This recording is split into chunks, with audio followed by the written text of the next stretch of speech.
way to even begin to look for their children. At this point, we didn't know who was alive or who was dead. I couldn't get home, and the bin Laden family were all able to get home. Since 15 of the 19 hijackers were accused of being Muslims from Saudi Arabia, why wasn't the fury of George W. Bush directed at Saudi Arabia instead of opium-rich Afghanistan and oil-rich Iraq? Before the first plane ever even hit the first tower on 911, a massive military buildup was organized near Afghanistan called Operation Swift Sword and Operation Bright Star. 23,000 British troops were sent to the Oman Gulf near Afghanistan, and 17,000 U.S. troops joined NATO troops in nearby Egypt. All of these forces were positioned for attacks on the Muslim countries of Afghanistan and Iraq before 9/11. The Patriot Act, which was designed to limit American citizens' democratic rights and freedoms, was also designed and written months before the first plane ever even hit the first tower. So who exactly are the producers of the 911 reality disaster movie that collected billions from insider stock market trades, 200 billion and counting from terrorized U.S. taxpayers, and gazillions of dollars from the conquest of Iraq's oil fields and Afghanistan's opium fields? Contrary to popular opinion, the producers of 911 are not practicing Jews. And contrary to popular opinion, the producers of 911 are not practicing Muslims.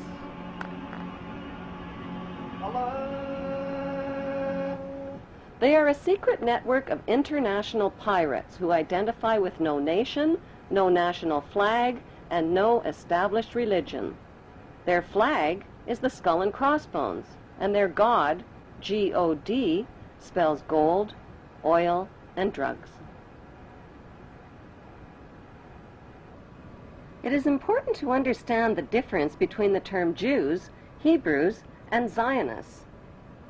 The majority of the world's Jewish population are honest, caring, honorable people who practice Judaism, follow religious tradition, and embrace good moral values.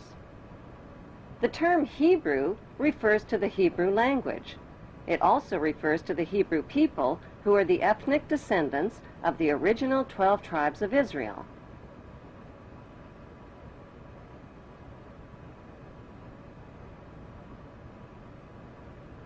The term Zionist refers to political extremists. Zionists believe that the Hebrews are God's chosen race of people and that the Hebrews have a right to the land of the Muslim Palestinians. Why? Because according to the Bible, God said so. These Zionist extremists represent only a small minority of Jews and Hebrews. Christians who support Israel's theft of Palestinian land are called Christian Zionist extremists. Their goal is to help fulfill the prophecies of the Bible story. Countless millions of Americans are reading a series of novels called Left Behind. They're topping bestseller lists all over the country, and they're being made into movies. They chronicle apocalyptic times. The setting is the 21st century, complete with warplanes and TV correspondence. This is Buck Williams reporting live from Israel. I am standing in the middle of an all-out attack. But the plot is ripped from the pages of the Bible, so it all winds up here in Israel, where according to the book of Revelations, the final battle in the history of the future will be fought on this ancient battleground in northern Israel called Armageddon. It will follow 7 years of tribulation during which the earth will be shaken by such disasters that previous human history will seem like a day in the country.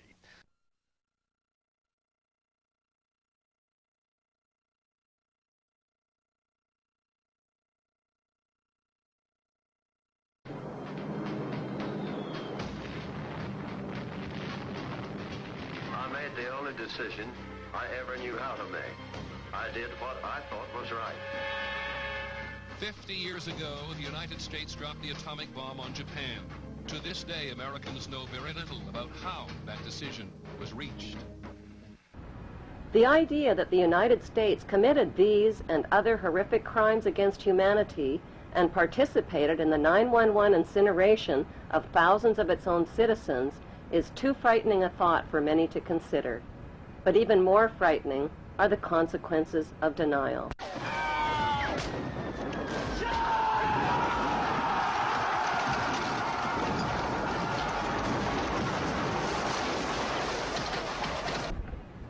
Did the world wars, revolutions, and big events of human history evolve naturally, or were they calculated and pre-planned?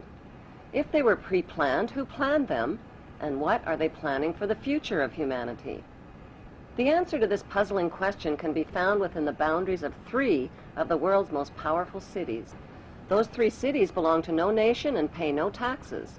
They are Washington's District of Columbia, which is not part of the city of Washington or of the United States, the inner city of London, which is not part of London or England, and Vatican City, which is not part of Rome or Italy.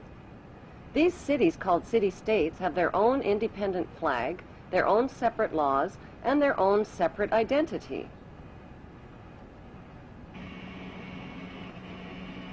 Vatican City is in fact a state, the smallest principality in the world. It lies on the banks of the Tiber, completely surrounded by the city of Rome. Its status as a separate state emerged from the Lateran Agreements of February 1929. It has its own newspaper, postal service, radio and television station, its own flag, and a population of about 1,000. The Vatican also has its own army of Swiss guards, and it even has its own prison. Gracing the walls of St. Peter's Basilica is the Vatican-approved image of God, an angry, bearded man in the sky, painted by Michelangelo. Sinners who disobey God's list of thou shalt nots risk incurring his wrath and damnation and burning in Satan's eternal hellfire. Cruel and violent images of God's tortured Son, suffering, bleeding, and dying, with thorns gouged through his skull and nails pounded through his feet and hands, are on display throughout the Vatican. These images serve as reminders that God allowed his Son to be tortured and killed to save the souls of human beings who are all born sinners. These explanations and scary images are especially difficult for children to comprehend.